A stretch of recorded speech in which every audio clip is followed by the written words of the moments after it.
Panahon na naman ng Ramadan, ang buwan ng pag-aayuno sa Islam.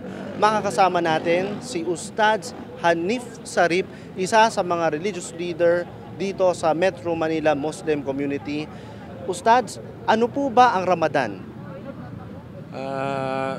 Bismillah, walhamdulillah, wassalatu wassalamu ala rasulillah, ma ba'd. Assalamualaikum warahmatullahi ta'ala wabarakatuh. Ang Ramadan ay kasalihan sa mga buwan sa Islam. So, pag ang Ramadan ay dumating sa aming mga Muslim ay nag-aayuno kami. Kasi yan ang utos ng Allah subhanahu wa ta'ala sapagkat kanyang sinabi na ya ayyuhallazina amanu kutiba alaikumus siyam, o kayong nananampalataya mga Muslim ay mag-ayuno kayo sa buwan ng Ramadan. So, ang buwan ng Ramadan ay pag-ayuno ng mga Muslim, bawal sila kumain o uminom. Nagsisimula po ito ng Fajr, yung oras ng Fajr hanggang sa Maghrib, hanggang ganitong oras. So yun ang kadalasan o di kaya ginagawa ng mga kamusliman na tumitigil sila kumain, kadali yun ang pag-ayuno. Yun ang utos sa kanila ng Allah subhanahu wa ta'ala sa ang mahal na propeta sallallahu alaihi wasallam. Paano po kung mahina ka o hindi mo kaya mag-ayuno, may sakit ka, matanda o bata? Opo, ang reliyong Islam ay napakaganda po, sir. So, ang Islam, kung ang tao ay may ujur, tulad na lang ng matatanda, o di kaya ay naglalakbay, at saka may mga sakit, ay hindi naman obligado sa kanila ang pag-ayon niyo sa buwan ng Ramadan. Bagkus binigay ng Islam ang fidya o katumbas ng kanilang hindi nila pag-ayon sa buwan ng Ramadan. So may fidya po 'yan. Ano po yung fidya? Parang hindi naman penalty yung ano, pero parang ganoon na din yung ano, pagbabayad. Pangbabayad doon sa hindi mo nagawa o di kaya hindi ka nakapag-ayuno sa buwan ng Ramadan. So iba po yon, yung matanda na hindi na wala ng pag-asang lumakas, magpipidya na yon. Pero yung may sakit na maari pang lumakas, kung ano lang yung hindi niya, ang mga araw na hindi niya pinag-ayunuan, ay babayaran niya yon sa ibang buwan o di kaya ibang araw. Tulad din ng nagtatravel, kasi kasama yan sa ujur, kung paglalakbay, kung anong araw na hindi mo na pag-ayunuan, 10 days yan, 5 araw yan, ay babayaran mo yan sa ibang araw o di kaya ibang buwan.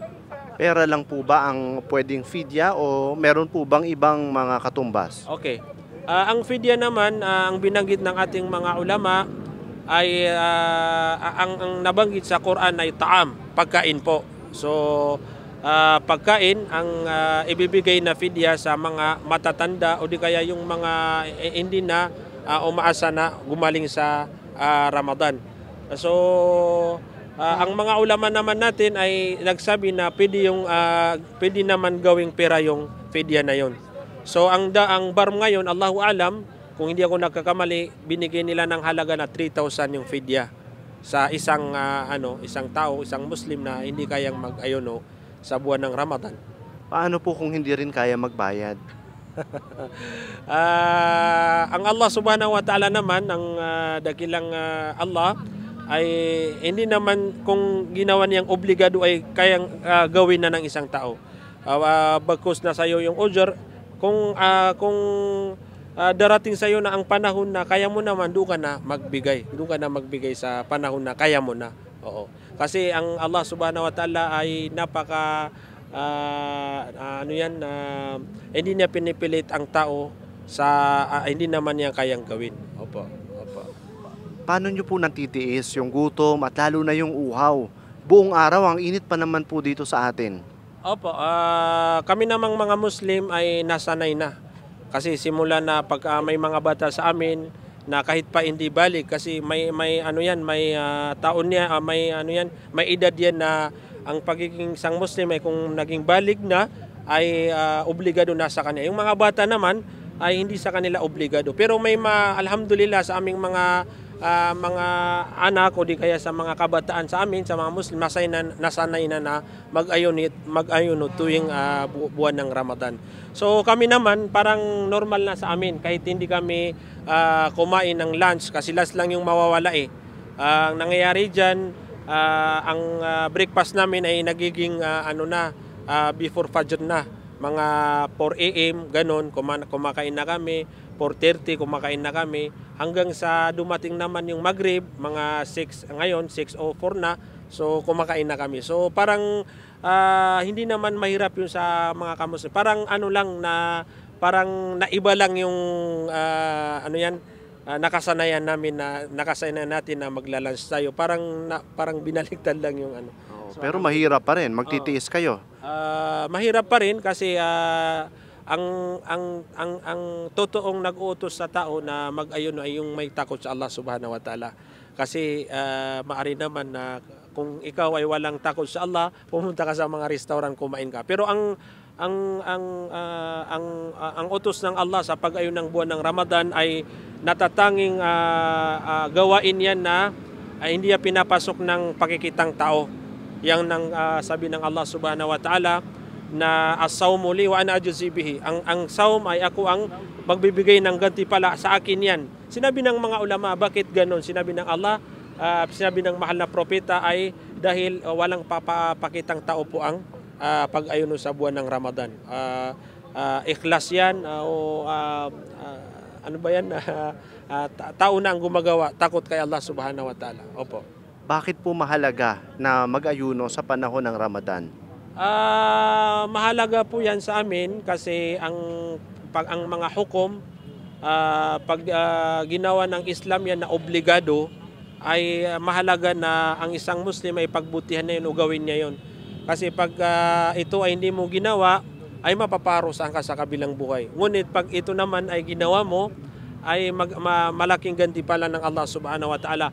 Sabi pa ng mahal na propeta, ang lahat ng nag-aayon ng Muslim, pagdating nila sa kabilang buhay, may pinto na tinawag na baburayan na espesyal na doon sila dadaan talaga. So espesyal talaga ang pag-ayon ng buwan ng Ramadan sa mundo at sa kabilang buhay po. Yung pag-aayuno po, nabasa ko rin parang para raw maramdaman yung paghihirap din ng mga walang makain, mga walang pera o mga hirap sa buhay. Tama po ba 'yon? Isa po 'yan sa hikmah na ginawa na pinag-utos ng Allah Subhanahu wa Ta'ala ang pag-aayuno sa buwan ng Ramadan para maramdaman ng mga mayayaman ang paghihirap ng mga pulubi. Kasi pantay-pantay lahat ng kamusliman, mapamayaman man, mapapulubi yan, ay nararanasan nila talaga yung gutom sa mga araw ng buwan ng Ramadan. So yan po ang binanggit ng ating mga ulama na hikmah po yan na nag-uutos o di kaya nagbibigay na kailangan sa isang mayaman na magbigay ng sadaka o di kaya ay pera sa mga pulubi po. Ano po yung mga challenges sa pag-observe ng Ramadan sa isang Christian majority country kagaya ng Pilipinas? Ano po yung ano yung mga challenges, ano yung mga mahihirap na experience sa mga Muslim, lalo na karamihan ng Pilipino ay Kristiyano? Paano ba anong challenge yung... Nahihirapan ba kayo sa Ramadan dahil sa paligid ay panay hindi naman Muslim, hindi naman nagraramadan lahat, hindi ba? Minsan baka natatakam kayo pag kumakain yung ka-opisina ninyo o katrabaho. Mahirap po yung depende po yan sa lugar. Kung sa Mindanao, lahat ng mga Muslim ay nag-aayon. No? Dito naman sa Manila ay hindi magkaparehas kasi pwede yung kaibigan mo, katrabaho mo, hindi nag-aayon. No? So dahil lang sa takot kay Allah Subhanahu wa Ta'ala, doon nagagawa ng isang Muslim ang pag-aayon sa buwan ng Ramadan. So napakahirap po ang sitwasyon kung dito po tayo sa sa Manila. Yun na nga, hindi makaparehas, tapos may mga kakilala ka, kaibigan kang hindi nag-aayon. So ang isang Muslim naman ay kayang-kaya niya yun, inshallah, bidnillah. Huling tanong ko na po, ano po yung ipinapanalangin po ninyo, pinapagdasal po ninyo ngayong buwan ng Ramadan? Ang aming panalangin po kay Allah Subhanahu wa Ta'ala ay lahat ng kamusliman ay mamuhay dito sa buwan ng Ramadan, yung kanyang buhay ay dumating sa Ramadan, at saka tanggapin ng Allah Subhanahu wa Ta'ala ang lahat ng mga gawain naming mabubuti po. Tulad ng pagbasa ng Quran, pag-aayono, saka pagsamba kay Allah, ang sala, saka yung ibang mga magagandang gawain na nagagawa naming mga Muslim ay tanggapin ng Allah Subhanahu wa Ta'ala. Thank you very much, Ustads. And a peaceful Ramadan, isang mapayapang Ramadan sa inyo lahat. Sukran po lahat, sukran. Sukran po sa lahat ng makikinig sa interview na to. Ramadan Mubarak sa lahat ng kamusliman. Sukran po. Nakasama natin si Ustads Hanif Sarip. Samahan nyo kami sa isang buwan ng coverage ng Rappler sa buwan ng Ramadan. Ako po si Paterno Wes Makel. Ramadan Mubarak sa inyong lahat.